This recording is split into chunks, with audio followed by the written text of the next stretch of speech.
Bonjour à toi la vie qui palpite, bonjour à vous chers alchimistes, j'espère que vous allez bien en ce mois de février. Bien entamé, ça y est, l'approche de la pleine lune en vierge. Et donc pour les chemins de vie, 22 pour ce mois de février. Quelle sera cette énergie, lettre hébraïque?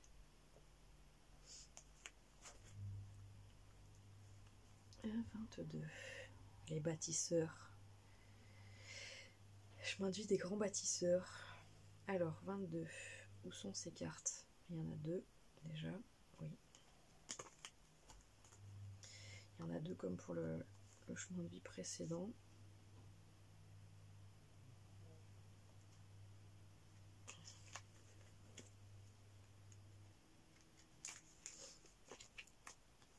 Allez.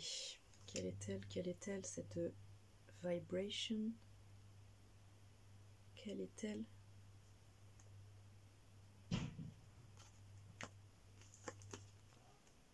Ok. J'ai le sacrum qui vibre. Et genre je me suis dit mais j'ai mon téléphone sous les fesses ou quoi? Ok. Vous allez vibrer du sacrum? Chemin de vie 22.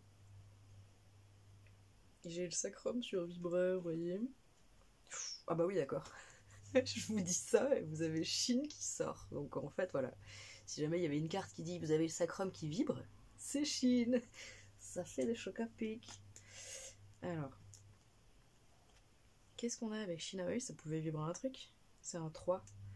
C'est le 21, le monde, 2 et 1, ça fait 3. Si ça doit vibrer et pétiller, c'est avec du 3, hein. C'est pas avec autre chose. Hein. On adore. Alors il y en a une deuxième. J'ai hâte de voir ce que c'est. Je suis curieuse. C'est trop cool. Alors, ouais, mais c'est pas trop fort ça. Parce qu'en fait, il reste les deux dernières cartes qu'avait le chemin de vie précédent. Bah voilà. Vous avez un magnifique iode. Oh, on est vous êtes les grands gagnants du mois de... Regardez-moi ces couleurs. Vous êtes les grands gagnants du mois de février. Vous avez un mois de dingue, de dingo. Je vous montre juste les deux couleurs à la fois. Pour que si jamais vous vous trouvez un petit peu au calme ou que si jamais vous êtes complètement enflammé, vous comprenez pas ce qui se passe, mais regardez juste les couleurs en fait. Il y a du feu les amis. Vous êtes en fire? Vous êtes en feu? Qu'est-ce qui se passe? Qu'est-ce qu'on vous a fait là? Chemin de vie 22. Vous êtes complètement renouvelé là. Vous êtes complètement renouvelé, poussé par le ciel là. Non mais sérieusement, on vous arrête plus, non? Je sais pas. Je suis inspirée à vous dire plein de bêtises en plus, enfin plein de boutades, mais ça là, ça veut dire que je suis en train de boucler un vieux cycle qui était catastrophique dans le sens où ça a été long, et il y a des trucs très durs, et des trucs dans lesquels je pensais m'enfoncer et m'enliser jusqu'à tout jamais. Et finalement, là je suis en train de constater que, en même temps qu'il y a quelque chose de nouveau qui semble se matérialiser en termes d'opportunités, de rencontres, comme une sensation d'avoir une page blanche là qui arrive et qui se manifeste. Et en même temps, voilà, d'avoir encore des trucs qui se terminent, qui sont un petit peu lourds, cette sensation en fait d'avoir le cul entre deux chaises, un pied dans le monde de demain et un pied dans le monde d'hier. Et bien vous ressentez quand même qu'il y a un feu, hein, il y a une joie, enfin Shin, c'est pour le coup c'est une des trois lettres mères de l'Aleph Bet. Donc la première des lettres mères c'est le Aleph. C'est cet esprit qui vient ensemencer, c'est comme c'est le divin qui vient ensemencer nos esprits humains. C'est encore le sexe masculin qui vient ensemencer l'ovule, voilà, le spermatozoïde qui vient informer l'ovule, et donc le fameux archétype du féminin, donc la deuxième lettre mère, ça sera le même, et cette troisième lettre mère qui elle dit je suis la résultante du spermatozoïde qui est rentré dans l'ovule et je suis ce fameux fœtus. Ça c'est un fœtus. En gros c'est ça l'idée, c'est qu'il y a quelque chose, c'est l'idée de voilà, il y a déjà quelque chose qui est là, qui est en train de se développer, de s'épanouir, de se déployer, voilà. Et c'est assez intense puisque donc Shin c'est vraiment analogue du feu, de cette énergie du feu. C'est en alchimie l'emblème donc du coup en effet du soufre, voilà, ce fameux souffre, cette fameuse agitation, ce fameux feu intérieur, c'est vraiment quelque chose de puissant qui nous anime. C'est pas un feu intérieur qui vient d'une colère, là c'est un feu intérieur qui vient d'une passion, d'une aspiration, de quelque chose qu'on ressent profondément. Et puisque du coup, donc, ce fameux Shin, qui parle de beaucoup de mouvements, de beaucoup de feu, de passion, tout ça, d'action. Donc on peut le relier donc à l'arcane majeur des tarots de Marseille numéro 21, qui est l'arcane du monde, qui parle, comme je vous disais, de nouvelles opportunités, de pages blanches, en même temps qu'on est en train de clôturer un cycle très très long, souvent de soit 9 ans, soit peut-être même, moi j'aurais tendance à vous dire, parce que du coup, par rapport à l'arcane du monde, vous dire que là en fait ça parle vraiment de ce gros cycle karmique qui est passé durant ces 16 dernières années depuis 2008, depuis que Pluton était rentré en Capricorne. Et donc du coup, parce que c'est une énergie plutôt capricornienne, après je sais que certains disent qu'elle est associée au Scorpion aussi, je suis plus sûre de moi, mais en tous les cas très capricornien dans le sens, c'est parce que le Capricorne symbolise ce truc cette énergie de patience, d'avoir construit avec patience, d'avoir vu se faire détruire tout autour de soi avec patience. Le truc de Rudyard Kipling, apprends à reconstruire, même si tout est détruit, sans te plaindre et tout ça, c'est tout à fait l'énergie du Capricorne qui dit ok, non mais je vais prendre mon temps, je vais être patient, parce que moi de toute façon il n'y a que ça que je veux. Il n'y a que ça qui me fait vibrer. Donc c'est pas grave, Dieu. Vas-y, détruis tout encore une fois, c'est pas grave, je vais le refaire. Je vais le refaire parce que c'est ça que je veux faire. C'est ça qui me plaît, ça qui me parle. C'est vraiment une énergie, c'est ça, de détermination, de... Je dis ça en rigolant, hein, je sais que Dieu ne s'amuse pas à détruire comme ça ce qu'on fait, mais oui, des fois on a cette frustration de dire ok, moi j'ai l'impression que c'est ça, et finalement, bah non, il faut refaire, oui. C'est les cycles d'apprentissage saturniens, et en effet, c'est ça. Shin nous dit, là, vous êtes arrivé au bout, et on vous félicite d'avoir traversé ce fameux cycle très très long dans la matière de construction, déconstruction, et compréhension de, au bout de moment, on en est là. Et là, c'est renouveau, nouvelle page. Donc du coup ça nous fait un 3, 2 plus 1 ça fait 3. Un 3 c'est vraiment une énergie de créativité, d'expression, de partage, de communication, d'expansion, d'évolution, de progression, de collaboration, vous voyez, c'est cette dimension-là. C'est-à-dire que là en fait, pour ce mois certainement de février, peut-être que vous avez fait des rencontres qui sont porteuses, qui vous promettent, entre guillemets, vous garantissent, vous assurent d'avoir de très bonnes collaborations, de très bons résultats, de très belles retombées. Vos projets, c'est pareil, enfin voilà, ce genre d'énergie où on sent qu'on est porté en fait. Donc du coup, je vais vous lire Shin. Alors du coup, nous sommes nés du feu divin. Il anime les étoiles, le soleil est le centre de la terre. Il est présent assis au plus profond de nous, et son pouvoir créateur est le don précieux de la vie. Lorsque nous avons décidé de nous engager véritablement sur notre chemin d'évolution, des surprises nous attendent. La grâce divine vient à nous, et les cadeaux ne manquent pas pour celui qui sait les reconnaître. Elle se manifeste le plus souvent de la façon la plus simple qui soit. Le sourire d'un poisson, les couleurs flamboyantes d'un arbre en automne, un élan d'amour spontané. Partout où pétille la vie, pour les yeux qui savent voir au-delà des apparences. Mais nous pouvons aussi aller au-devant de la grâce et l'inviter dans notre quotidien. Shin règne sur l'élément feu dans ses manifestations physique et plus subtile. Elle nous dynamise, nous incite à agir, à créer l'harmonie et la vie autour de nous, en nous. Elle nous révèle notre pouvoir créateur. Shin nous protège des énergies négatives qui nous freinent. Donc là, c'est le petit message aussi de fin pour certains. On vous dit, si jamais il y a des lourdeurs et tout, vous êtes protégés de toute façon. Donc vous pouvez appeler Shin aussi si jamais vous sentez des lourdeurs, en effet, et ça va transmuter un petit peu... ça va se transmuter tout ça. On vous dit, n'hésitez pas, il faut vous mettre en action, il faut créer, dynamiser et partager. Vraiment, c'est rien de bien plus à ajouter, puisque on vous parle de spontanéité, quoi. Faire pétiller, c'est vraiment une énergie qui pétille, c'est vraiment une énergie de candeur, de plaisir, d'enfant en fait, véritablement. Et on adore du coup parce que c'est tellement raccord, c'est tellement raccord. Là on a un 3, d'accord, et puis là c'est donc Yod, c'est 10, donc 1 plus 0 ça fait 1.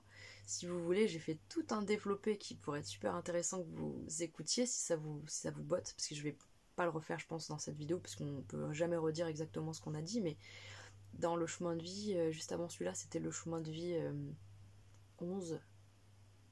Ouais, c'est ça. Dans le chemin de vie 11, ils ont eu Yod, et donc du coup, je me suis un petit peu attardée.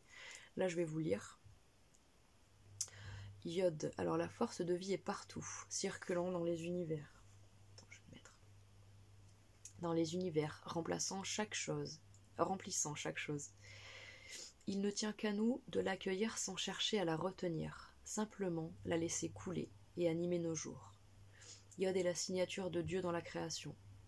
Elle est l'étincelle de lumière, la marque inscrite par la main du Créateur dans chaque atome, chaque molécule, chaque cellule vivante.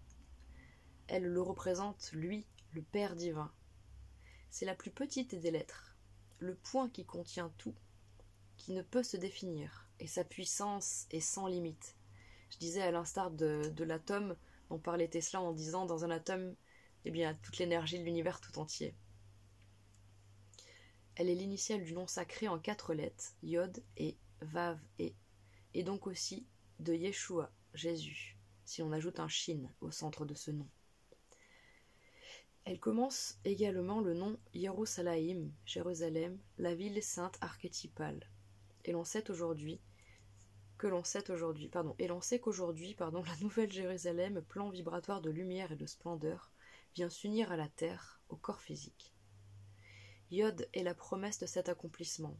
Elle vient nous encourager et nous invite à être attentifs. La graine a pris racine, et l'arbre est en train de se déployer. Même si le chemin n'est pas terminé, la grâce vient à notre rencontre, et nous pouvons déjà pressentir la grandeur du corps de lumière. Elle est un signe favorable pour toute activité créatrice, pour incarner et concrétiser une pensée divine. Nous pouvons prononcer à voix haute le nom de la lettre, en la visualisant juste au-dessus de la tête. Elle vient alors féconder tout notre être. Vous pouvez le faire, donc je vous invite, vous chantez Yod. Yod. Vous faites vibrer le plus longtemps possible. Donc qu'est-ce que je disais, en effet, là on a un 3 et un 1. Et on a beaucoup d'énergie de feu. Donc du coup, je vous ai pas mal parlé de ça. C'est comme si ça, entre guillemets, c'est l'aboutissement et la fin, d'accord? Si on devait avoir des mots-clés, c'est l'aboutissement de quelque chose. Et là, en fait, finalement, c'est le début. Et c'est vraiment le début de quelque chose, finalement, qui vous dépasse. Là, on vous dit, vous avez planté une graine depuis quelque temps. Et qu'est-ce que vous aviez, vous, cette année vous êtes sur Aïn. Aïn, c'est cette énergie du chariot qui dit, ok, donc là, je dois arrêter de passer que par mon mental, il faut absolument que je mette mon cœur au service de mon cœur pour arriver à harmoniser en fait mes contraires, pour me mettre en mouvement dans une action vraiment congruente avec mes émotions. Donc vous êtes déjà dans une année où vous mobilisez votre attention, vous introspectez, vous recevez en fait des messages à l'intérieur de vous qui vont agir spécifiquement en vous, et qu'au bout d'un moment vous allez vous dire ah oui c'est bon, je sais, je sens, je sais, c'est ça. Et donc ma prochaine action c'est ça. Voilà. Donc du coup c'est pour ça que c'est pareil, c'est puissant pour vous. D'une certaine manière ça fait un peu écho au chemin de vie précédent, sauf que les chemins de vie 11 eux, ils doivent se baser plus sur leur expérience passée, alors que vous cette année c'est vraiment plus sur je dois me baser sur mon ressenti. Sur chaque instant et chaque seconde, qu'est-ce que je ressens? Est-ce que ça me paraît juste ou pas? Pourquoi? Analysez un petit peu si c'est le mental qui parle ou si c'est le cœur. Parce que du coup, on vous dit que c'est un peu crucial dans l'esprit, dans le sens où bien... Enfin, cette introspection et le fait de sentir que vos réponses à l'intérieur sont toujours plus importantes que les réponses qu'on attend toujours plus ou moins à l'extérieur. C'est-à-dire que c'est ça qui va conditionner certainement le reste, mais en tout cas pour ce mois-ci, au travers de cette énergie 7, dans cette année pour ce mois-ci, vous avez l'expression d'un 3 et d'un 1. Donc cette fameuse roue de fortune, parce que donc du coup là c'est Yod, donc 10e lettre hébraïque, position numéro 10 dans l'Aleph Bet, et donc ça fait 1 plus 0, ça fait un 1, c'est-à-dire un nouveau départ. Il y a quelque chose de tout neuf ce mois-ci. Il y a une prise d'initiative, il y a une nouveauté, il y a quelque chose de nouveau, quelque chose qui on vous dit, vous avez déjà planté une graine, il y a déjà eu quelque chose, on vous dit, regardez, ça se déploie, on vous encourage à le voir comme tel, c'est-à-dire bien, comme vous dit le dessin, c'est-à-dire vous croyez que c'est pas grand-chose, voilà, vous voyez à peine le truc, et pourtant on vous félicite déjà de vous dire si, c'est bon, ça prend racine là, c'est en train de s'enraciner. Donc crois en toi, et voilà. Parce que cette histoire du 1, c'est-à-dire que c'est quelque chose de nouveau, euh, qui provient du fait que vous avez dépassé certains schémas, certaines répétitions dans votre vie, certains mécanismes. Hein. Vous savez, on a tous ces fameuses 5 blessures de l'âme. Et donc du coup, on vit tout plein de situations, d'expériences, on rencontre des personnes qui nous font bien appuyer sur les fameux boutons de nos 5 blessures de l'âme, et donc du coup, par conséquent, déclenchent des modes d'opératoire, des modes réactionnels qu'on appelle plus ou moins karmiques ou transgénérationnels, puisqu'ils sont plus ou moins toxiques. Hein, on voit bien, hein, quand on souffre, on a une mauvaise répartie, on se fâche ou quoi que ce soit, c'est une réponse réactionnelle, et ce qu'on peut assimiler à quand on regarde sur le dessin donc, de la roue de fortune du tarot de Marseille, on voit bien qu'il y a 2 singes sur la roue, un qui est en haut, un qui est en bas. Chacun représente analogiquement notre mental inférieur qui joue ce petit saboteur et qui nous coince dans la séparation et dans le mental inférieur de « ah bah oui, je suis jamais assez bien » et tout ça. Et je me rends pas compte que je reproduis mes schémas parce que je suis dans l'émotion et que c'est dur. Et ce fameux singe qui lui est en haut et qui dit « ah mais d'accord, ah oui mais c'est vrai, ah bah oui, c'est vrai que depuis toujours en fait, à chaque fois que je rencontre tel type de situation et que ça se passe comme ci, moi je réagis comme ça parce qu'en fait ça vient appuyer là. Oh, ah ouais, depuis 25 ans ça appuie sur cette blessure d'humiliation et à chaque fois je réagis comme ça et en fait c'est toujours pareil quoi, ça change pas. Et là en fait c'est comme si vous avez eu ce déclic, cette compréhension. C'est ce qu'on vous dit aussi avec Chine, on vous dit c'est bon, vous êtes en train de solder tout ça, vous allez sortir, vous êtes en train d'aboutir. Et donc du coup là c'est bon, vous sortez complètement de ces fameuses répétitions et hop, il y a quelque chose en fait qui vous dépasse, qui a pris le relais, c'est-à-dire que là on vous dit il y a quelque chose qui s'enracine, et cette chose-là qui s'enracine, ça provient pas juste de vous, c'est que c'est tellement c'est tellement l'expression de ce qui devait se manifester pour vous dans votre incarnation, vous êtes tellement là en lien et connecté avec la source, avec votre âme, que oui en effet ce que vous êtes en train de mettre là en place, qui est en train de se déployer, on vous dit c'est vraiment l'expression de votre âme, quoi, de votre partie divine, et c'est Dieu qui collabore avec vous, quoi. On dit que c'est le doigt de Dieu, souvent Yod, c'est le doigt du divin, et voilà, qui vous porte en fait, qui vous porte. Et peut-être que bientôt vous direz waouh, mais ça m'a dépassé en fait, ce projet-là m'a dépassé, enfin c'est un truc de fou, il a presque son c'est ce que j'avais retenu, c'est qu'en fait voilà, l'égrégore en fait de ce projet, l'égrégore de ce truc vous a complètement dépassé, il a sa propre vie, quoi. Donc c'est trop beau, franchement, c'est juste magnifique. Voilà, moi je suis super contente, et en tout cas pour vous, vraiment les chakras qui sont activés ce mois-ci, c'est chakra racine et chakra sacré. Donc voilà, dans ancrage et créativité, et ouais, vraiment, je pense que c'est un sacré mois pour vous ce mois-ci. Voilà. Voilà ce que je peux vous dire, j'espère que ça vous parle, et puis voilà, soyez spontanés, écoutez votre cœur, parce que apparemment ça se passe plutôt bien, enfin elles sont magnifiques ces 2 cartes. On voit bien qu'il y a une sorte de passage là, il y a un avant, un après, il y a votre vie d'avant, il y a votre vie qui commence là, enfin je sais pas, ce mois pour vous, cette année elle est waouh quoi, c'est un truc de dingue. On est sur une année collective 8, vous avez une année personnelle avec un 7, donc déjà ça suit, 7-8, et ensuite voilà, là on voit bien que, je sais pas ce qu'il y aura pour le mois prochain, mais là on voit bien qu'il y a beaucoup de feu, qu'il y a beaucoup d'action.